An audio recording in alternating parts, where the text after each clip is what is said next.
welcome back to the stage our Chairman and CEO, Alex Gorski. Thank you, Doug. Now I'd also like to ask the Executive Committee to join me on stage.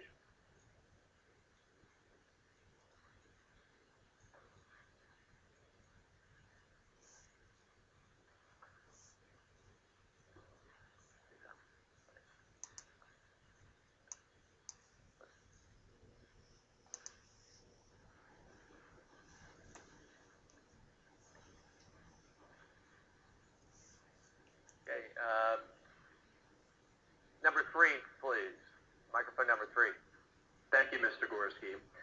The audience here today is filled with many great people who have dedicated their lives to Johnson & Johnson and the community.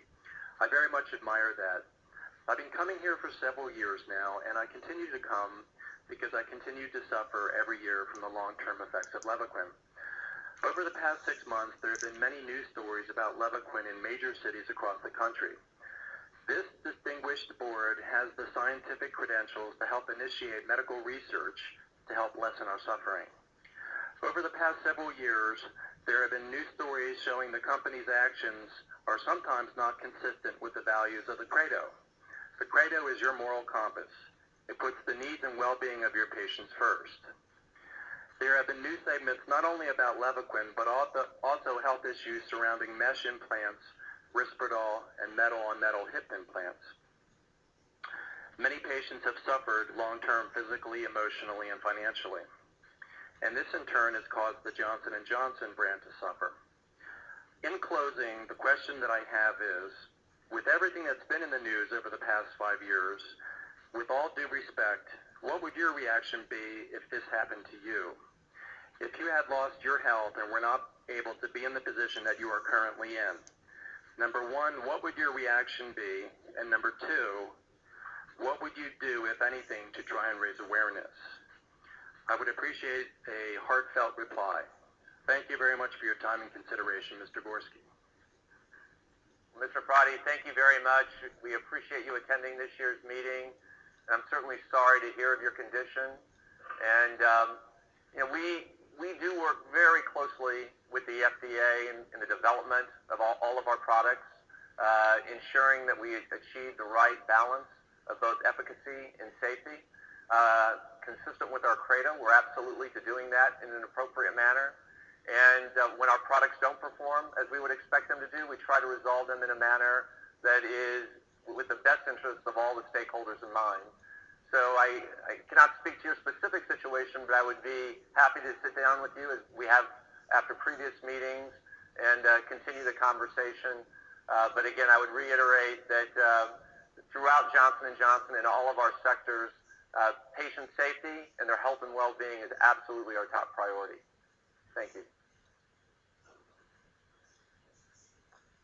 Microphone number 1. Mr. David Butke from Texas has questions and comments about mesh. First of all, thank you very much for allowing me to be here. Johnson & Johnson is doing some wonderful things on many different fronts, and I appreciate that from a shareholder perspective. One of the divisions, LEVAQUIN, has been under scrutiny, as you well know, over the past 4 or 5 years. And I would just like a general response as to what your game plan is to deal with all the mesh litigation that's out there right now. I'm trying to get an understanding of the multi-district litigation on what percentage is on the old mesh that was removed in 2012 versus the new mesh that was introduced in 2012, I believe. And then another follow-up question is regarding your sales practices with having sales representatives in the OR room when mesh is delivered and implanted. Is there any conflict of interest from a physician's perspective? Do you see any OIG implications on that front? Thank you very much.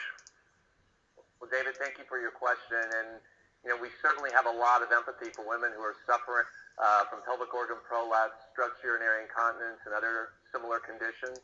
I cannot respond to all the specifics of yours, but Mike, perhaps I'd ask you to respond to some of the other issues that he's raised. Sure. So as Alex mentioned, obviously the patient safety does always remain our paramount concern.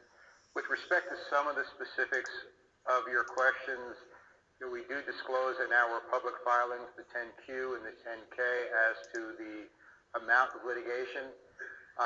Some of your specifics of your questions is the numbers of the breakdowns between types of products. What I might do is invite you to come down after the meeting. Either myself or our Deputy General Counsel, Joe Braunruther, is here, and we would be happy to talk to you and give you some more specific information. Thank you very much. Thank you.